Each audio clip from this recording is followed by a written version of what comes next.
Shalom semuanya, apa kabarnya? Semoga kita semua dalam keadaan baik-baik saja ya. Selamat datang di FA Minggu ini.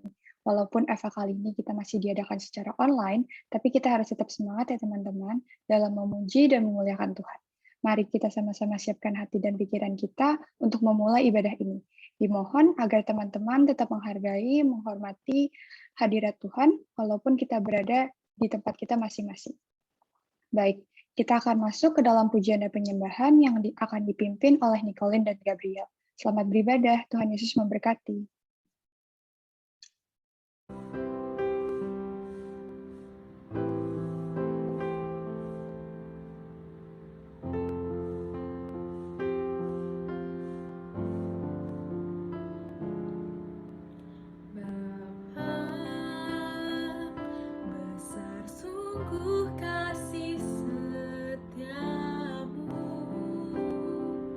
Nyata sungguh pelindung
Nah, sebelum kita masuk ke dalam pelayanan firman Tuhan, aku masih ditanya nih ke teman-teman. Nah, kita boleh langsung join Mentimenternya ya teman-teman dengan kodenya 17035292 atau bisa juga di-scan juga langsung barcode-nya.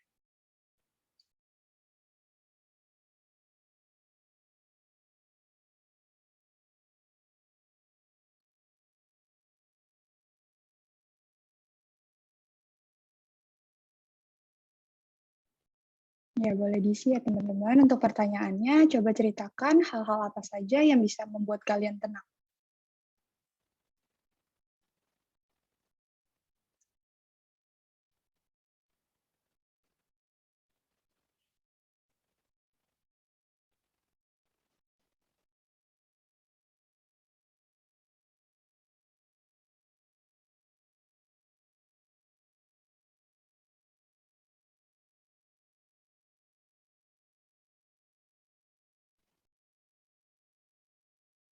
Oh, ada yang jawab ini, curcol sama Tuhan.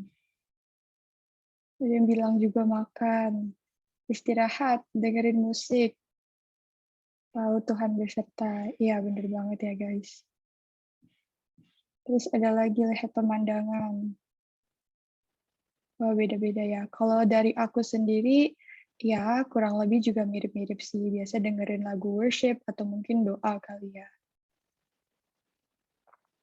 Terus, oke. Mungkin kita bisa next. Baik, terima kasih teman-teman atas untuk respons dan partisipasinya. Sekarang mari kita kembali menyiapkan hati dan pikiran kita untuk mendengarkan firman Tuhan. Pelayanan firman Tuhan akan dibawakan oleh Bapak Pendeta Polo Situmorang. Kepada Bapak Polo, waktu dan tempat dipersilahkan.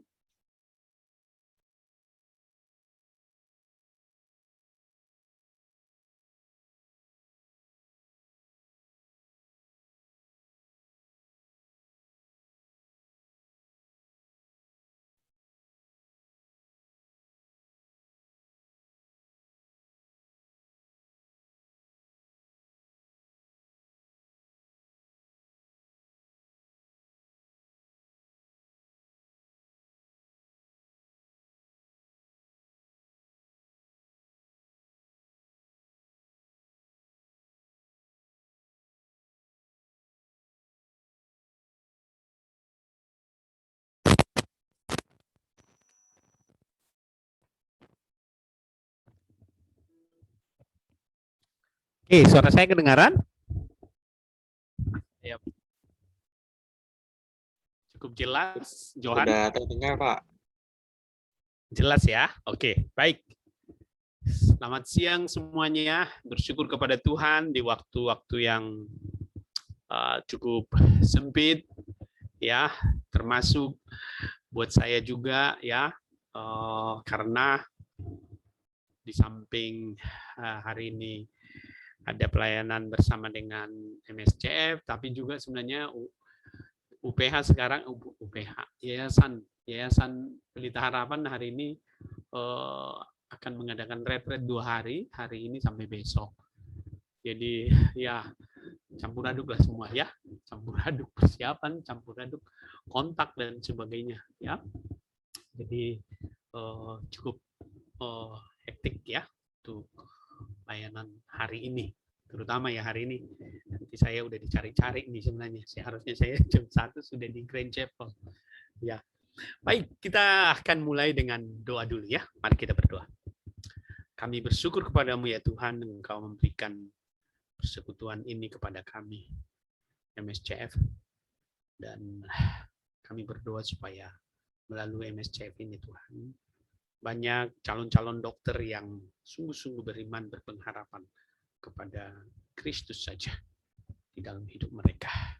Mereka menjalani dan mengarungi semua proses pendidikan yang mereka hadapi dengan senantiasa bersandar kepada Kristus. Dan mereka di tengah-tengah begitu banyak kesulitan tantangan, baik dari dalam maupun dari luar, baik dari diri mereka maupun mungkin kondisi keluarga mereka. Mereka tetap memandang kepada Kristus, berharap kepada Kristus di dalam situasi-situasi. dan juga bila ada derita-derita penderitaan yang dihadapi oleh mereka melewatinya Tuhan, sampai pada waktu Tuhan terus memakai mereka di dalam hidup mereka. Akan berdoa menyerahkan pemberitaan firman-Mu pada saat ini ke dalam tangan pengasihan-Mu ya Tuhan. Kiranya Tuhan pakai hamba-Mu menjadi saluran berkat demi nama Kristus, kan berdoa bersyukur. Amin. Ya, baik. Saya akan share. Cuman ada yang bilang kalau Apollo share berarti kayak kuliah gitu ya. Ya anggap aja begitu, nggak apa-apa lah ya. Saya pengen berdiri tapi cara memakai kamera dan sebagainya ya itu harus ada orang lagi yang ngatur ya. Jadi ya tetap seperti inilah dulu ya. Oke, baik. Seperti yang panitia pengurus kirimkan kepada saya ya. Jadi topik kita, tema kita pada siang ini adalah clear through him ya. Waduh, clear. Saya pikir apa ini clear ya? Soalnya setahu saya ada iklan clear. Nanti saya tunjukin iklan clearnya ya. Clear through him. Tapi saya share dulu. Iya, saya bikin hitam putih supaya tidak memakan memakan apa namanya data gitu. Kalau orang pakai HP kalau berwarna-warna kan sebenarnya ambil data banyak dia. Oke, jadi saya bikin tetap hitam putih. Saya share dulu. Oke.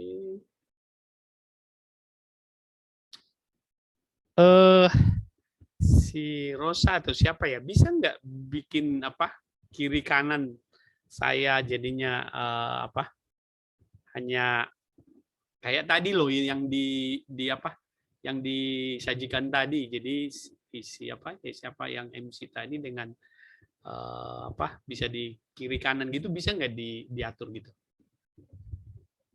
Johan? Maksudnya bagaimana Pak? Sorry. Jadi di kiri saya itu hanya PowerPoint, di kanan hanya saya sendiri gitu, bisa nggak?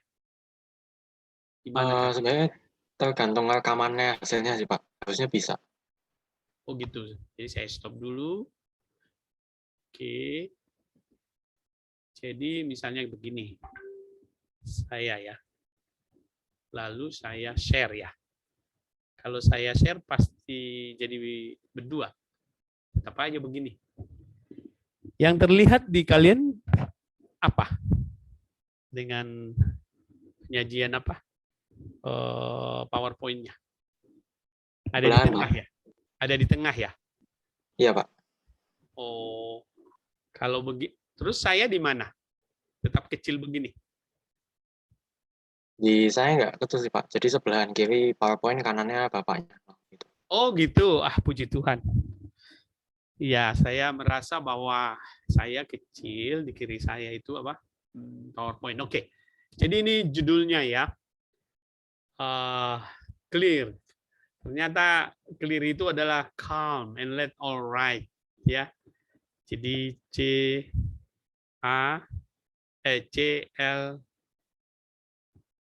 L E gitulah ya, L E. Lalu Bapak salah berarti, mestinya E-nya huruf besar juga ya, supaya clear-nya kelihatan ya. Oke, baik. Ayat yang diambil itu adalah dari Roma 5 ayat 3 sampai 5. Minta Johan yang baca. Baik Pak. Roma 5 ayat 3 sampai 5. Demikianlah firman Tuhan. Ayat 3, dan bukan hanya itu saja, kita malah bermegah juga dalam kesengsaraan kita. Karena kita tahu bahwa kesengsaraan itu menimbulkan ketekunan. Ayat 4, dan ketekunan menimbulkan tahan uji, dan tahan uji menimbulkan pengharapan.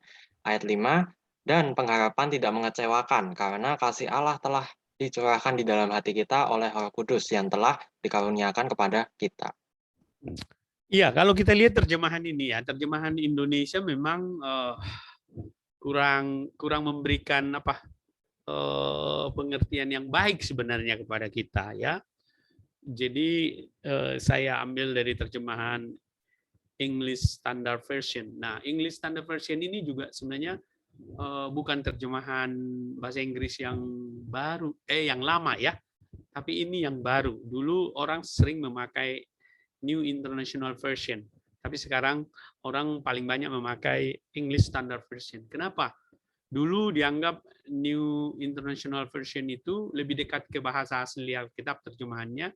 Nah, sekarang dianggap bahwa justru English Standard Version yang jauh lebih dekat di dalam pengertian asli Alkitab. Jadi kalau kalian mau baca misalnya yang bahasa Inggris, baca aja yang English Standard Version sekarang itu jauh lebih dekat dengan pengertian asli dari Alkitab. Jadi kalau kita lihat ya, misalnya ini, kalau di dalam bahasa Indonesia kan dikatakan bermegah ya dalam kesengsaraan, oke, penderitaan ya.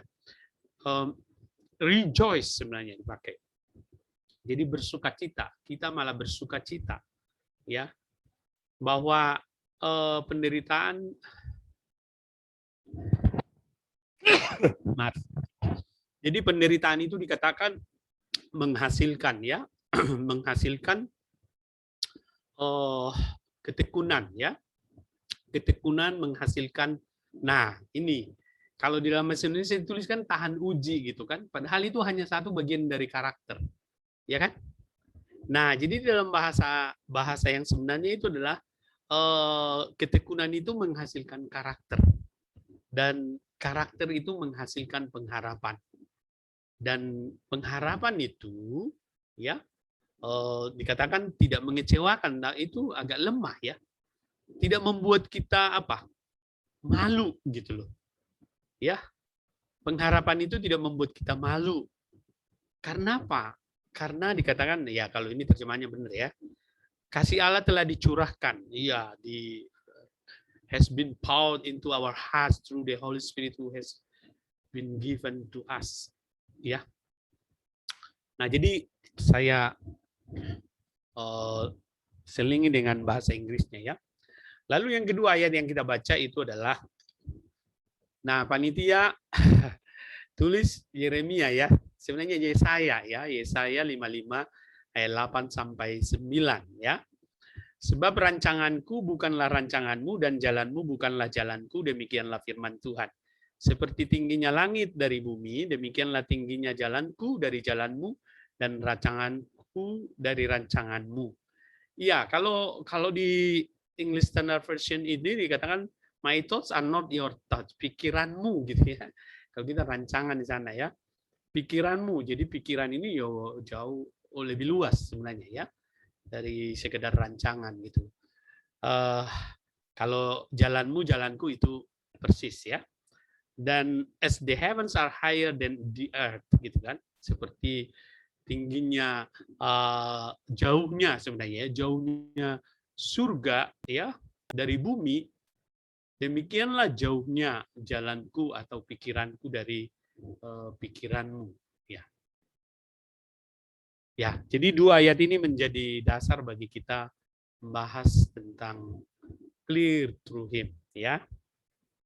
Kita akan membicarakan sesungguhnya di sini adalah tentang pengharapan. Saya putar dulu satu ini ya. Apa namanya? Clear ya. Clear. Nggak mau dia. Oh ya.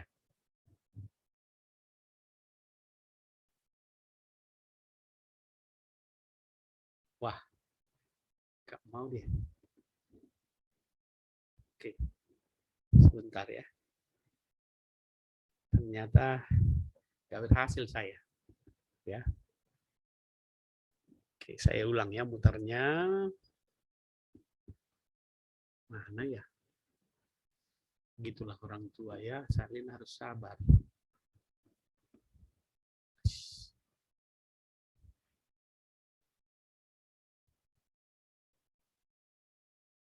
Mana ya?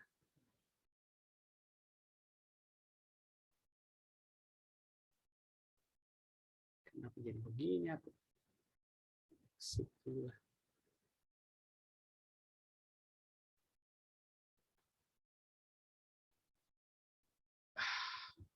Oke. Baiklah. Saya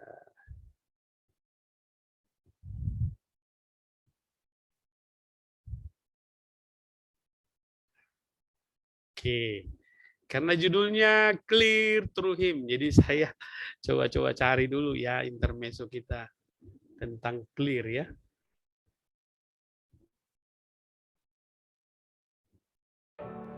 Ayo mendekat. Lihat ada putih-putih. Pastinya tidak, karena aku punya semua 8 tanda tak ada ketombe. Clear Complete Self Care memberikan 8 tanda pelindungan komplit terhadap ketombe. Sedekat apapun yang kamu mau.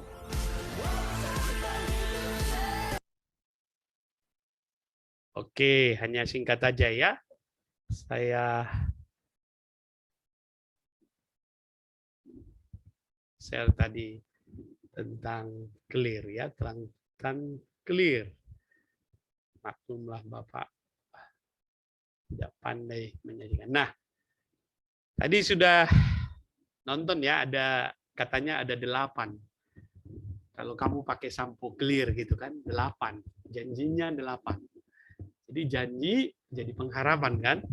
Jadi pertama tidak ada ketombe kan gitu tadi. Terus gatal berkurang ya, tidak berminyak, tidak kering rambutnya, tetap segar, tetap bersih, kulit kepala ternutrisi, rambut indah. Wah.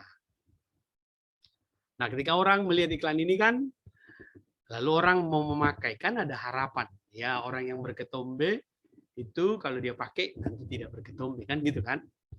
Nah, tadinya gatal-gatal, ya kayak saya gatal rambutnya, saya pakai itu, gatalnya hilang. Rambut saya berminyak, pakai itu nggak berminyak. Rambut saya sering lepek gitu kan. Nah, sekarang pakai clear tetap segar. Kulit kepala airnya apa namanya tidak ada sesuatu yang apa namanya ada bentol-bentol misalnya gitu, ternutrisi. Lalu rambutnya indah gitu ya.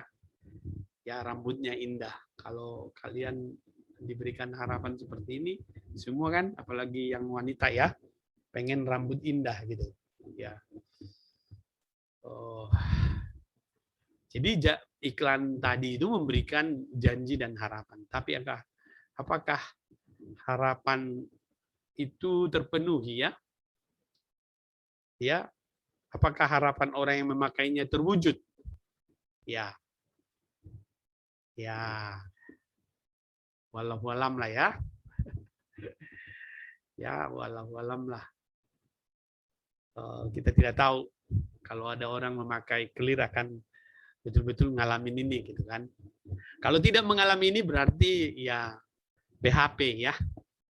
Sekarang banyak orang PHP ya, manusia PHP. Memberi harapan palsu. Ya. Dulu saya pakai clear ya, yang dijanjikan ini saya pakai cukup lama, rambut saya makin ini ya, makin banyak rontoknya gitu kan. Ini bukan mau jelek-jelekin clear ya. Terus ketombennya nggak hilang-hilang gitu. Akhirnya Bapak berpindah ke lain hati ya. Akhirnya misalnya Bapak pakai sekarang apa itu Head and Shoulder ya. Ya. Nah, kalau itu ya lumayan, walaupun tidak tuntas juga gitu ya. Tetap aja tidak sesuai dengan apa yang dijanjikan. Nah, jadi janji dan harapan, ya, pengharapan itu yang kita bicarakan, ya. Kalau di tengah-tengah dunia ini banyak PHP, pemberi harapan palsu, gitu kan? Kalianlah itu yang pemuda remaja yang suka pakai istilah PHP melulu dia gitu kan ya. Nah, apa itu pengharapan? Nah, tentu kita harus samakan dulu persepsi ya. Dari kata harap, kalau di dalam Kamus Besar Bahasa Indonesia itu didefinisikan mohon, minta, keinginan supaya sesuatu terjadi, dan sesuatu itu biasanya hal yang sesuai dengan kebutuhan atau keinginan. Aduh, ini mohon, minta, keinginan. Kalau itu berharap, kalau menurut saya, kalau mau pengertian itu mohon kan berharap, bukan harapnya. Harapnya itu kan kata sifat ya, harap ini ya. Nah, saya buat definisi sendiri lah gitu. Saya pikir-pikir, gimana lah supaya jauh lebih mudah kita mengerti ya. Jadi saya berikan definisi apa itu pengharapan. Pengharapan adalah hal-hal yang diinginkan, dikehendaki, direncanakan, baik itu di dunia fana dan dunia kekal, akan terjadi atau terwujud di masa yang akan datang. Lebih mudah ya dimengerti ya. Baik itu di dunia fana atau dunia kekal gitu. Ya kan? Pengharapan itu. Nah, tentu yang paling dominan yang kita bicarakan pada siang hari ini adalah tentang kehidupan yang kekal gitu ya, dunia kekal gitu ya. Karena firman Tuhan tentu banyak membicarakan hal itu ya, pengharapan masa depan. Sementara di dunia fana ini Tuhan ya memberikan kita bukan PHP ya, tapi apa? Jaminan-jaminan untuk menjalaninya. Nah, jika sudah terjadi atau terwujud, namanya bukan lagi pengharapan seperti kata firman Tuhan ini, lihat nih ya. Ya. Sebab kita diselamatkan dalam pengharapan, tetapi pengharapan yang dilihat bukan pengharapan lagi. Sebab bagaimana orang masih mengharapkan apa yang dilihatnya. Tetapi jika kita mengharapkan apa yang tidak kita lihat, kita menantikannya dengan tekun. Oke. Nah, di dalam bahasa Inggris sebenarnya ada kata this ya. Kalau di bahasa Indonesia, sebab kita diselamatkan dalam pengharapan, hanya begitu ya. Mestinya sebab kita diselamatkan dalam pengharapan ini mestinya. Ya. For in this hope we are saved. Ya kan? Nah, jadi yang lain sih sudah pas gitu ya, tapi sebab kita diselamatkan dalam pengharapan ini. Ketika Paulus mengatakan dalam pengharapan ini, ya pengharapan yang mana maksudnya? Ya, maka itu sebenarnya di ayat sebelumnya, ya. Jadi sekali lagi, kalau kita lihat bahwa pengharapan itu adalah bersifat perwujudannya itu di masa depan. Dan kalau sudah terwujud, kalau sudah terlihat, tidak ada lagi pengharapan, ya. Jadi itu sebabnya Paulus juga nanti di 1 Korintus 13 ya dikatakan iman tinggal ini, yang akan tinggal adalah iman, harap dan kasih. Dan yang terbesar diantaranya adalah kasih. Karena apa? Iman akan berhenti, pengharapan akan berhenti ketika kita sudah berjumpa dengan yang kita imani dan kita harapkan. Nah, jadi pengharapan yang dilihat bukan lagi pengharapan namanya. Sebab bagaimana orang mengharapkan apa yang sudah dilihatnya. Jadi jika kita mengharapkan apa yang kita tidak lihat, kita menantikannya dengan tekun ya, dengan sabar. Nah, apa pengharapan utama kita itu? Nah, ada di dalam Roma 8 ayat 18 sampai 23. Sebab aku yakin bahwa penderitaan zaman sekarang ini tidak dapat dibandingkan dengan kemuliaan yang akan dinyatakan kepada kita. Sebab dengan sangat rindu seluruh makhluk menantikan saat anak-anak Allah dinyatakan. Karena seluruh makhluk telah ditaklukkan kepada kesia-siaan, bukan oleh kehendaknya sendiri, tetapi oleh kehendak Dia yang telah menaklukkannya. Tetapi dalam pengharapan karena makhluk itu sendiri juga akan dimerdekakan dari perbudakan kebinasaan dan masuk ke dalam kemerdekaan kemuliaan anak-anak Allah. Sebab kita tahu bahwa sampai sekarang segala makhluk sama-sama mengeluh dan sama-sama merasa sakit bersalin. Dan bukan hanya mereka saja, tetapi kita yang telah menerima karunia sulung roh, kita juga mengeluh dalam hati kita sambil menantikan pengangkatan sebagai anak, yaitu pembebasan tubuh kita.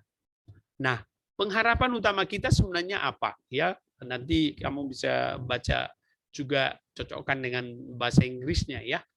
Ya, hampir sebenarnya mirip sekali ya, mirip sekali apa yang diterjemahkan di dalam bahasa Indonesia. Ya. Jadi apa pengharapan utama kita yang dibicarakan di sini? Ya. Nah, pengharapan utama kita sebagaimana dikatakan di dalam Roma tadi, itu adalah ke Roma 8 ayat 18 sampai ayat 23 tadi ya. Yaitu kemuliaan dari kepenuhan sebagai anak-anak Allah. Itu pengharapan kita. Jadi kita sekarang sudah disebut anak-anak Allah kan? We are the children of God, ya. Seperti dikatakan di dalam 1 Yohanes pasal 5. Lihat betapa besarnya kasih Allah pada kita. Kita disebut sebagai anak-anak Allah. Nah, jadi kita disebut sebagai anak-anak Allah. Nah, pengharapan kita apa? Bukan hanya disebut saja anak-anak Allah, tapi kemuliaan dari kepenuhannya itu pengharapan kita. Dan itu pengharapan di masa depan. Lalu kedua, pengharapan kita adalah yaitu pembebasan semua makhluk dari perbudakan, kebinasaan, dan kemuliaan anak Allah. Ternyata selama ini bahwa semua makhluk-makhluk lain itu menjadi binasa, itu karena apa? Kayaknya nggak stabil ini. Suara saya kedengaran nggak? Johan?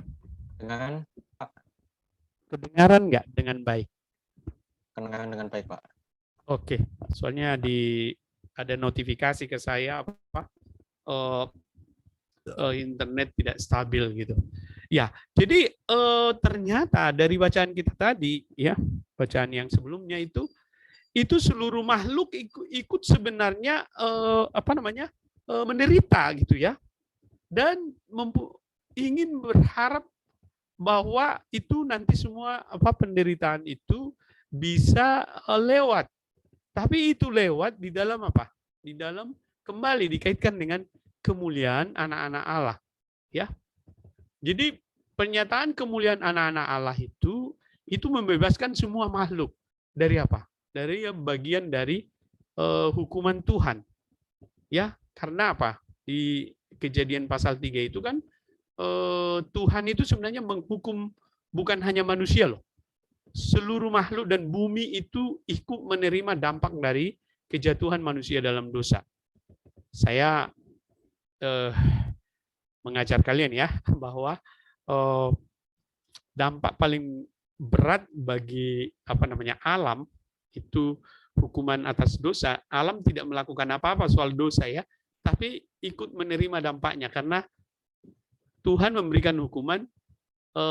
Tanah pun ikut terkutuk oleh karena kamu, katanya, karena manusia gitu deh.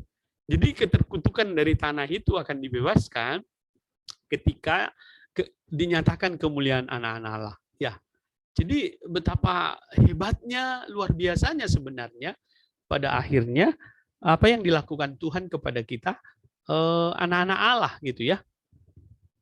Nah, jadi yang ketiga itu adalah tubuh yang baru yang tidak lagi diperbudak oleh kedagingan kita, ya. Artinya apa? Artinya keselamatan kita, tubuh yang baru yang tidak dapat mati dan menderita. Lihat Wahyu 21 ayat 4, dan Dia akan menghapus segala air mata dari mata mereka, dan maut tidak akan ada lagi, tidak akan ada lagi perkabungan atau ratap tangis atau duka cita, sebab segala sesuatu yang lama itu telah berlalu. Ya.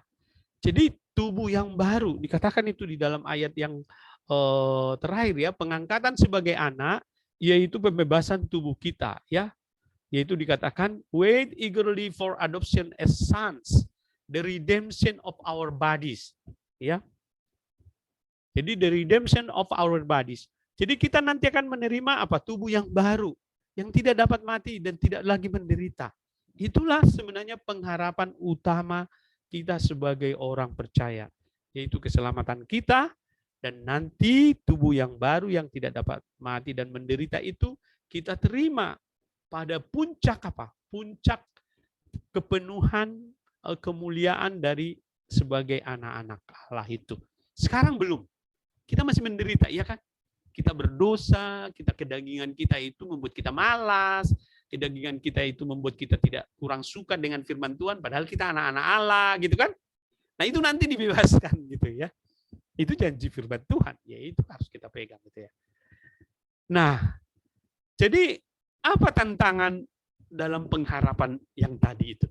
Pengharapan kita yang mulia dan besar itu sebagai anak-anak Allah itu, yang kelak akan kita terima, dan yang kita masih hidup di dunia ini. Dan kita disebut orang yang berpengharapan. Pengharapannya tadi itu, ya. Nah, pertama itu adalah penderitaan, ya. Ya, penderitaan itu berasal dari kata derita. Kata derita berasal dari bahasa Sanskerta, dera, artinya menahan dan menanggung. Menderita berarti menanggung atau merasakan sesuatu yang tidak menyenangkan atau menyakitkan. Ya, penderitaan itu bisa lahir atau batin atau lahir batin. Pokoknya penderitaan itu adalah penderitaan yang bersifat lahir atau batin atau lahir batin. Ya. Penderitaan itu bisa dalam jangka pendek, bisa dalam jangka panjang. Ya kayak Bapak misalnya kemarin menderita karena COVID ya, 17 hari dirawat di rumah sakit, di IGD, di ICU gitu kan. Ya penderitaannya tidak panjang gitu kan. Sekarang udah sembuh gitu. Nah, jadi ya kita bisa penderitaan. Penderitaan itu macam-macamnya demikian.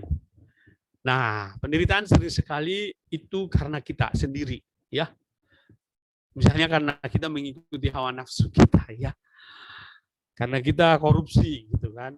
Akhirnya ada orang korupsi masuk penjara, gitu kan, menderita, ya kan. Atau hidup tidak tertib, gitu kan. Ya, kalian mahasiswa juga kadang-kadang tidak tertib, akhirnya apa? Menderita sendiri. Kenapa menderita sendiri? Akhirnya karena ditunda-tunda tugasnya, dia harus tidak tidur 3 hari misalnya. Gitu. Anak EK gitu. Atau melanggar hukum, ya, melanggar hukum, macam-macam ya, bisa membunuh, bisa merampok dan seterusnya. Orang bisa menderita karena hal itu, ya. Tapi juga penderitaan karena orang lain, ya, karena kejahatan, karena kelalaian, karena kerusuhan, ya, kita bisa kena penderitaan, ya. Lalu penderitaan juga karena apa? Karena bencana alam, bumi, tsunami itu bisa menimbulkan penderitaan, ya. Lalu juga karena apa? Karena penyakit, kanker, stroke, depresi, apalagi di tengah pandemi COVID-19 ini, bukan hanya penderitaan bersifat fisik ya, karena COVID ini, penderitaan di bidang sosial dan ekonomi, spiritualitas juga bisa terjadi gitu. Lalu ada penyakit lainnya yang berkepanjangan. Lalu yang kelima, yaitu penderitaan karena tugas panggilan sebagai orang percaya kepada Tuhan Yesus. Sebagai dokter yang percaya kepada Tuhan Yesus. Pendeta yang melayani Tuhan Yesus. Misionaris yang melayani orang-orang profesional yang percaya kepada Tuhan Yesus. Mereka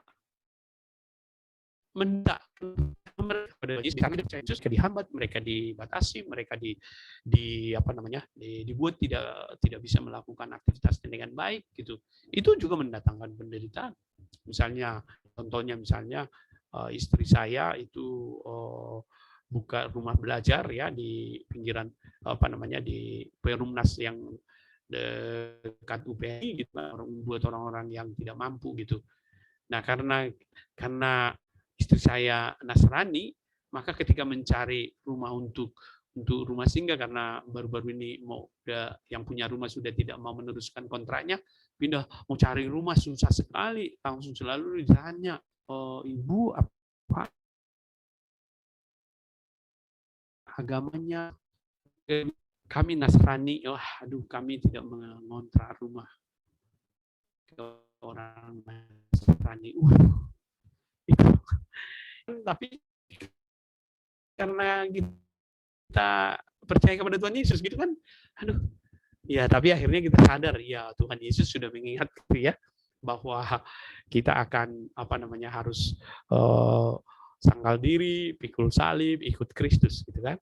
Nah, jadi ya sampai akhirnya berhasil juga, dan puji Tuhan dapatnya justru rumah orang Kristen gitu. Itu luar biasa ya.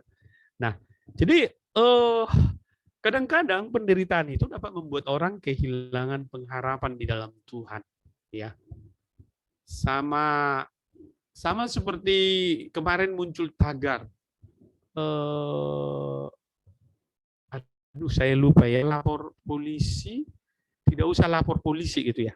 Apa sih tagarnya kemarin Nah, karena apa? Karena masyarakat kehilangan pengharapan kepada polisi, maka trending topik kemarin itu tentang apa?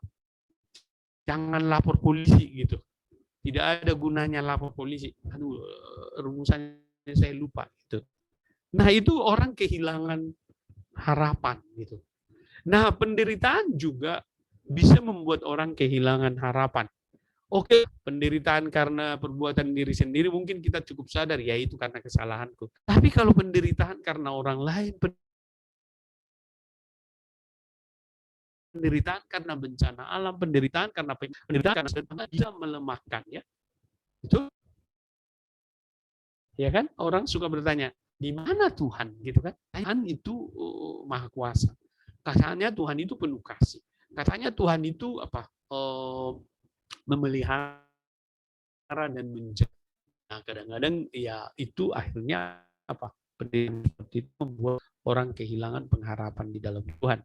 Ya, kalau penderitaan karena tugas panggilan mungkin jauh lebih ini ya, lebih sedikit lah ya, karena sadar.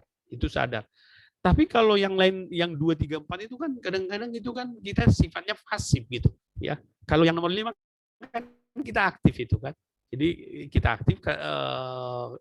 aktif karena apa? Kita tahu bahwa ada risiko-risiko kalau kita bersaksi di profesi kita, bersaksi di masyarakat, itu ada apa namanya? penderitaan-penderitaan yang mungkin akan kita alami. Nah, itu sering sekali membuat orang kehilangan pengharapan. Iya. Jadi bagaimana? Kalau ada penderitaan, bagaimana respon kita? Nah, sama dengan ayat yang sudah kita baca.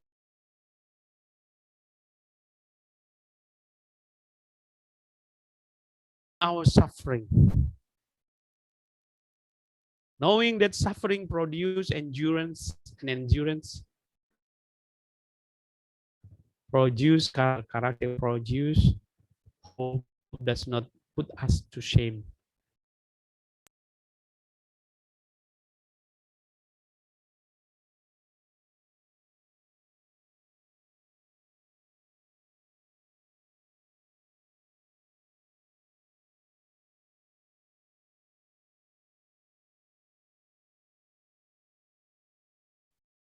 Kenapa tiba-tiba menghilang saya ya? Mungkin Bapak disconnect barusan, Pak. Gitu ya, ada sesuatu nih. Oke, baik. Sampai di mana tadi? Oh, ini dia. Ini. Ya, jadi respon kita terhadap penderitaan bagaimana gitu, ya. Nah, di sana dikatakan kita bersukacita justru. Kita dikatakan bersukacita. Wah, ini luar biasa nih ya. Di dalam penderitaan itu kan pasangannya kan duka cita, betul? Ya. Tapi justru firman Tuhan mengatakan bersukacitalah dalam penderitaan, dalam kesengsaraan kita. Nah, salah satu sebenarnya yang menolong kita untuk menghayati rejoice in our sufferings itu kalau kita baca kitab Filipi, ya. The books of Philippians itu adalah the books of joy, buku sukacita. Karena di situ Paulus hampir belasan kali, ya 18 sampai 22 kali dia mengatakan bersukacita, padahal dia ada di dalam penjara, ya kan? Jadi apa rahasianya? Rahasianya tentu adalah ada di dalam Kristus, gitu ya. Karena apa? Bersukacitalah kalau ada penderitaan karena hal-hal yang tadi, gitu kan? Karena itu akan menuntun kita kepada apa? Ketekunan, memproduksi ketekunan, memproduksi karakter kita. Dan karakter itu akan memproduksi, nah ini pengharapan, ya. Pengharapan itu diproduksi justru dimulai dari penderitaan, gitu. Kalau di dalam penderitaan itu kita bertekun, ya ketika kita bertekun maka memunculkan karakter kita dan itu akan membangun terus apa pengharapan kita di dalam Tuhan. Itu prinsip hidup menurut saya, ya. Jadi pertama itu bersukacita. Yang kedua itu mengetahui. Dua hal yang harus kita perhatikan dari firman Tuhan ini. Yang pertama tadi bersukacita, yang kedua mengetahui. Ya, knowing. Mengetahui bahwa penderitaan membawa ketekunan, membawa karakter, karakter membawa pengharapan yang tidak membuat malu. Lalu yang ketiga itu adalah mengetahui bahwa kasih Allah sudah dicurahkan di hati kita melalui Roh Kudus yang tinggal di dalam hati kita. Jadi artinya apa? Kalau kasih Allah dicurahkan di dalam hati kita melalui Roh Kudus yang tinggal, itu adalah kepastian. Kepastian dari apa? Bahwa di dalam segala situasi itu Allah ada gitu. Ya. Allah ada beserta dengan kita di tengah-tengah penderitaan itu. Sehingga jangan pernah kehilangan pengharapan itu. Ya. Yang sudah kita sebut tadi pengharapan utama itu. Ya. Nah. Jadi kemudian apa? Kita harus memahami status kita. Status kita ketika kita mengalami penderitaan yang mencoba menggerus pengharapan kita, ya, maka kita harus paham status kita. Ya, status kita dikatakan di dalam Efesus 1 ayat 7. Itu apa? Di dalam Dia oleh darahnya kita beroleh penebusan, yaitu pengampunan dosa menurut kekayaan kasih karunia-Nya. Jadi kita adalah status kita adalah orang-orang yang sudah ditebus oleh Tuhan, yaitu dibayar dengan darahnya yang mahal. Jadi kita sudah ditebus oleh Tuhan. Lalu Efesus 2 ayat 6 dikatakan, dan di dalam Kristus Yesus telah membangkitkan kita dan memberikan tempat bersama-sama dengan Dia di surga. Yang kedua, perhatikan dari Efesus 2 ayat 6 ini, yaitu bahwa Ia telah membangkitkan kita. Already dead. Bahwa tadi udah kita bicarakan, kebangkitan kita itu adalah di masa depan. Yaitu ketika kita kemuliaan sebagai anak-anak Allah itu dinyatakan, yaitu saat Kristus datang kedua kali, lalu kita diberikan tubuh yang baru, yang tidak akan binasa lagi, yang tidak akan mengalami maut, yang tidak akan mengalami kesedihan lagi, yang tidak akan mengalami semua kesusahan-kesusahan yang pernah kita hadapi, tidak lagi gitu, ya. Dan yang terutama adalah memberikan tempat di surga. Status kita, dunia ini bukan tujuan akhir kita. Sekali lagi, dunia ini bukan tujuan akhir kita. Kita dikatakan oleh Petrus, ya, 1 Petrus, itu kita hanya seperti musafir, ya, yang sedang melalui dunia ini. Kita hidup di sini untuk di sana. Sementara di sini untuk di sana, untuk selama-lamanya. Kata Martin Luther begitu. Ya, memberikan tempat. Wah, luar biasa ya. Aduh, memberikan tempat buat kita di surga gitu. Siapa? Ya Yesus. Kristus Yesus. Nah, tapi apakah ketika kita sudah seperti itu status kita, udah ditebus oleh darah Kristus, kita sudah memiliki surga, apakah penderitaan sudah berakhir? Tidak, ya kan? Tidak. Kalau kita baca di dalam ayat-ayat firman Tuhan, Markus 4, Yohanes 16, Roma 8, Filipi 1, Timotius 3, bahwa konsekuensi menerima penebusan Kristus justru kita bisa mengalami penderitaan. Gitu loh. Tidak membebaskan kita. Yang mencoba penderitaan itu seperti saya katakan tadi, itu mencoba untuk mengguncangkan pengharapan kita, ya.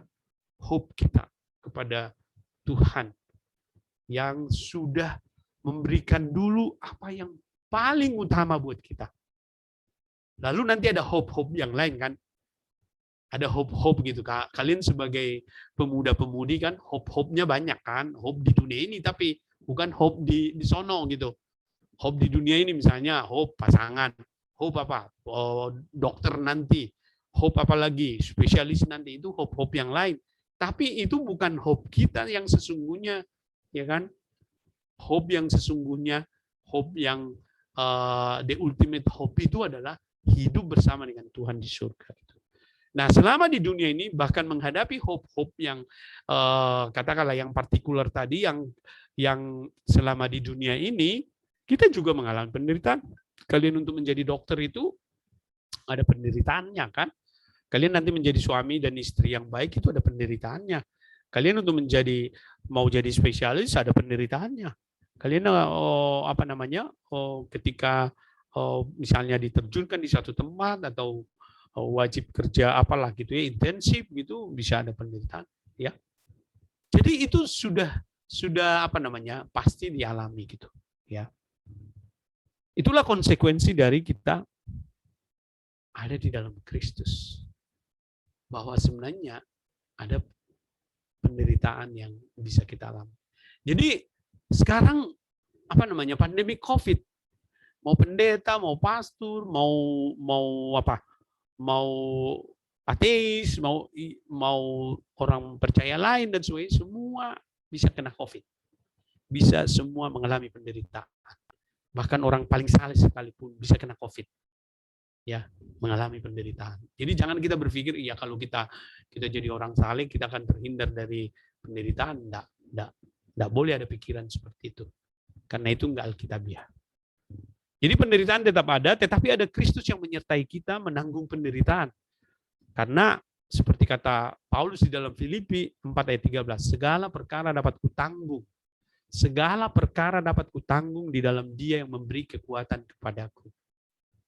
Itu segala perkara loh, ya. Kata Paulus dapat kutanggung di dalam siapa? Di dalam Kristus yang memberi kekuatan. Luar biasa. Lalu memahami masa depan kita, ya. Jadi ketika kita dicoba digoyang pengharapan kita, ya, di dalam Tuhan, ya, maka knowing tadi penting, memahami. Tadi kan memahami status kita, yang kedua memahami masa depan kita. Ya, memahami masa depan kita bahwa sejarah dunia ini bukanlah tanpa akhir. Sejarah ini akan berakhir kedatangan Kristus yang kedua kali. Bahkan Kristus berkata di dalam Wahyu 22 ayat 20, Ia memberi kesaksian tentang semuanya ini berfirman, "Ya, aku datang segera." Yes, I am coming soon. Itu di kitab terakhir. Ya, dari Wahyu itu. Jadi kita harus memahami masa depan kita. Dan masa depan kita itu apa? Bahwa akan ada surga baru dan bumi yang baru. Langit lama dan surga lama itu dan bumi yang lama itu akan berlalu. Dikatakan di dalam Wahyu 21. Lalu aku melihat langit yang baru dan bumi yang baru, sebab langit yang pertama dan bumi yang pertama telah berlalu, dan laut pun tidak ada lagi. Dan aku melihat kota yang kudus, Yerusalem baru, turun dari sorga, dari Allah yang berhias, bagaikan pengantin, perempuan yang berdandan untuk suaminya. Lalu aku mendengar suara yang nyaring dari tahta itu berkata, lihatlah kemah Allah ada di tengah-tengah manusia, dan Ia akan diam bersama-sama dengan mereka. Mereka akan menjadi umatnya, dan Ia akan menjadi Allah mereka. Dan Ia akan menghapus segala air mata dari mata mereka, dan maut tidak akan ada lagi. Ini tadi sudah kita baca ya, pasal 21 ayat 4. Dan Ia akan menghapus segala air mata dari mata mereka, dan maut tidak akan ada lagi. Tidak akan ada lagi perkabungan atau ratap tangis atau duka cita, sebab segala sesuatu yang lama itu berlalu. Ini penting sekali. Ketika pengharapan kita mulai digoyahkan oleh karena berbagai penderitaan, kesulitan, tantangan hidup, dan sebagainya, baik itu secara pribadi maupun mungkin keluarga kita mengalami berbagai macam situasi di tengah-tengah pandemi COVID-19 atau di tengah-tengah oleh situasi apapun. Maka memahami status kita dan memahami masa depan kita itu menjadi apa? Kekuatan. Ya, menjadi kekuatan bagi kita untuk apa? Untuk terus memegang pengharapan. Itu. Ya. Maka selanjutnya adalah apa yang membuat kita bisa terus bertahan? Yaitu sebenarnya iman kita. Apa kaitan iman dan pengharapan? Ya. Sesungguhnya banyak hal yang tidak kita mengerti dan hanya Allah yang mengerti. Lalu kalian kan mengutip ya, mengutip apa? Mengutip Yesaya 55 ayat 89 ya. Sebab rancanganku bukanlah rancanganmu dan jalanmu bukanlah jalanku, demikianlah firman Tuhan. Seperti tingginya langit dari bumi, demikianlah tingginya jalanku dari jalanmu dan rancanganku dari rancanganmu. Saya tadi sudah bicarakan bahwa terjemahan di dalam bahasa Indonesia kadang-kadang tidak pas gitu. Nah, kita melihat terjemahan bahasa Inggris. Ya, satu hal yang harus kita mengerti, ya, ketika kita mengikut Tuhan, lalu ada halangan-halangan yang menimbulkan juga penderitaan. Gara-gara penderitaan ini kadang-kadang membuat kita bertanya-tanya kepada Tuhan dan mulai ragu-ragu kepada Tuhan dan pengharapan di dalam Tuhan yang akan dengan setia menolong dan sebagainya. Maka kita harus juga mengerti dan memahami jalan Tuhan itu bukan seperti jalan kita.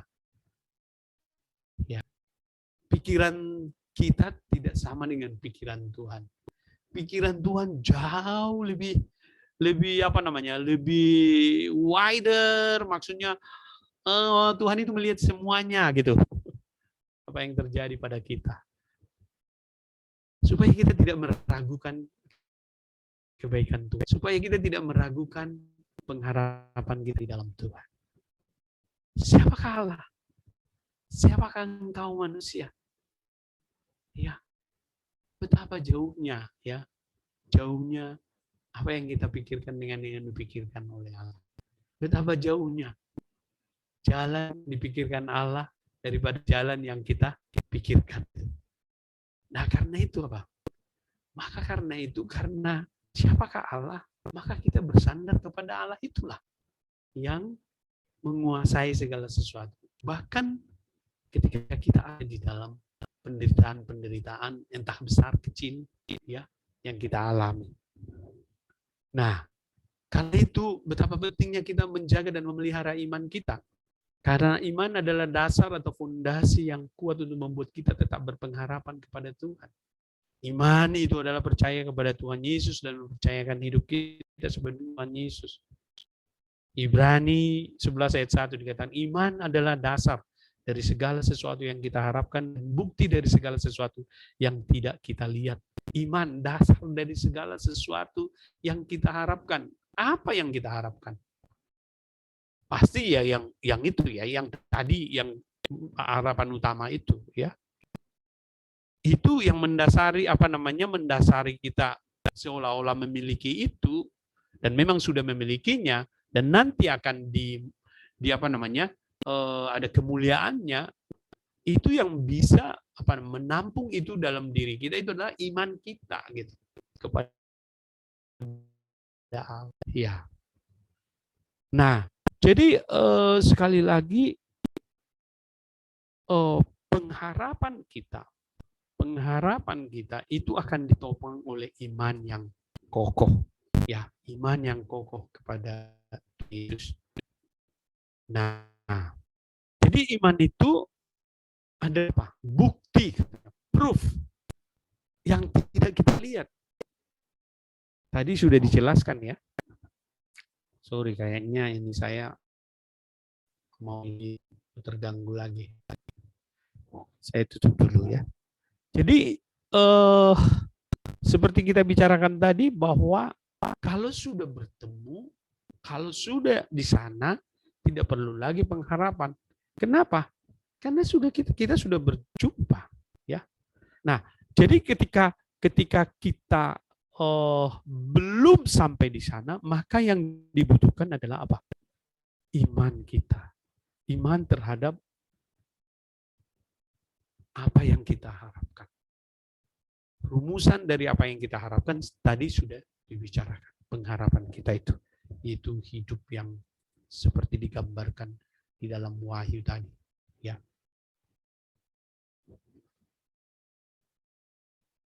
Nah, akhirnya penderitaan akan selalu ada dalam hidup kita sampai kedatangan Kristus kedua kali. Bisa terjadi pada orang percaya dan orang tidak percaya. Saat kita menghadapi penderitaan itu, maka kita harus tetap dalam iman dan pengharapan kita. Kita harus bertekun dan berusaha menangkap apa maksud Tuhan di balik semuanya ini yang kita alami, terutama di masa pandemi COVID-19. Ya, banyak sekali tantangan, kesulitan, bahkan penderitaan yang kita hadapi. Kita tahu bahwa penderitaan itu Selama kita ada di dunia ini tidak akan pernah hapus, tidak akan pernah berakhir, tetapi akan berakhir pada hidup orang percaya nanti di surga baru dan bumi baru. Dan pastikan Anda ada di sana. Amin. Tuhan memberkati saudara-saudara semua untuk clear ya.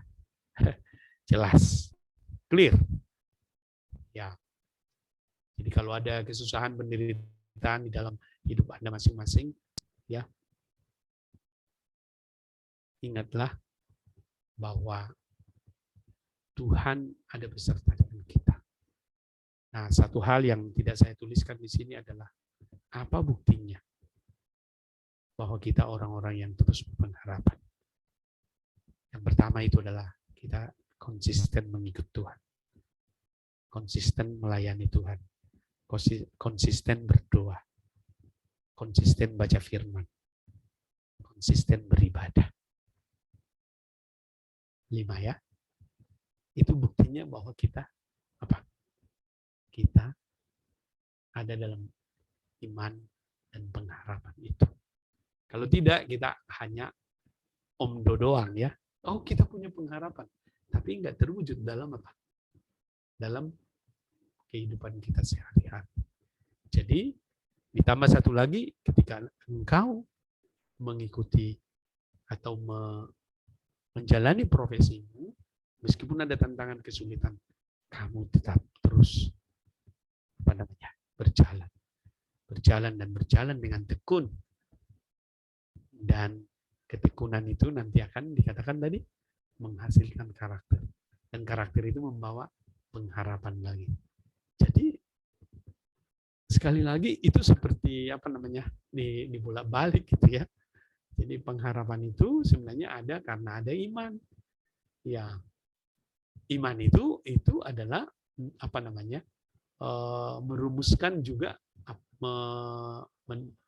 menguatkan apa yang kita harapkan gitu, yang kita harapkan itu.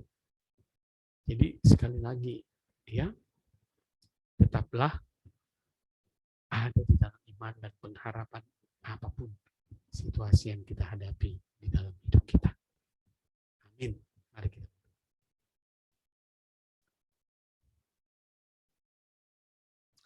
kita berdoa. Tuhan, kami bersyukur untuk firman-Mu pada siang hari ini yang boleh memberikan kepada kami pengertian-pengertian bagaimana kami hidup di dalam berpengharapan kepada Tuhan. Kami bersyukur bahwa kami boleh memahami dan mengerti ketika kami ada di dunia ini. Kami tidak luput dari berbagai-bagai penderitaan, kesulitan, tantangan hidup yang kadang-kadang sering justru menggoncangkan iman kami dan pengharapan kami.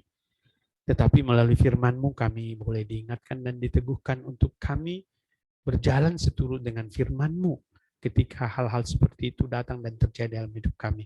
Sehingga kami dapat ya Tuhan berespon dengan benar terhadap situasi-situasi yang kami hadapi terutama di masa pandemik ini.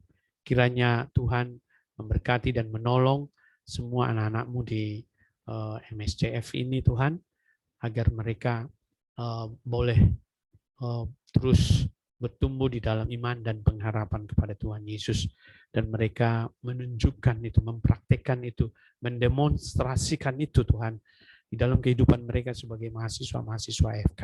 Terima kasih Bapak Surgawi, kami bersyukur, berdoa, memohon semuanya ini hanya di dalam nama Tuhan Yesus. Amin. Saya kembalikan kepada siapa yang memimpin? Ya, baik. Terima kasih Bapak Polo atas pelayanan firman yang telah dibawakan.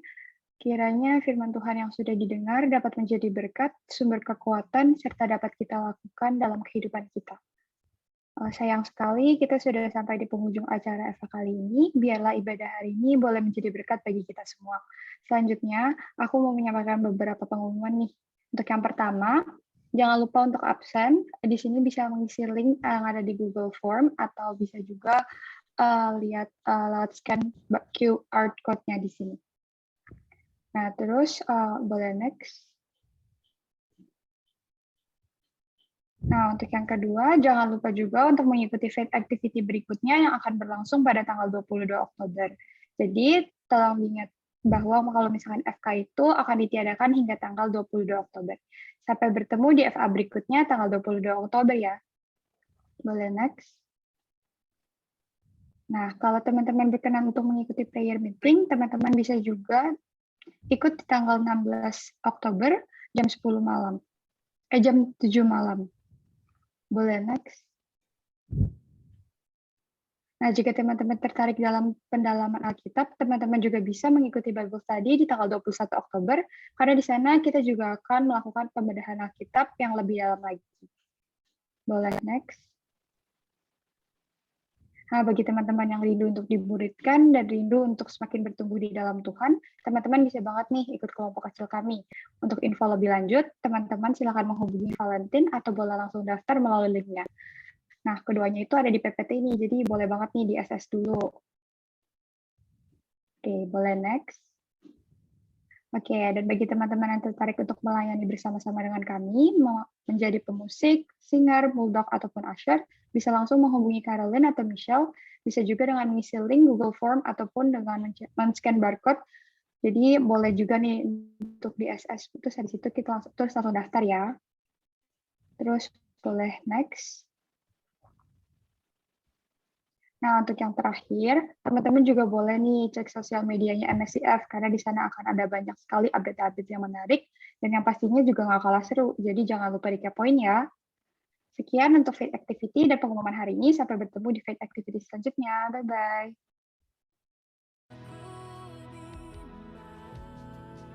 Bapak udah boleh pamit ya, karena mau ke kampus ya. Iya.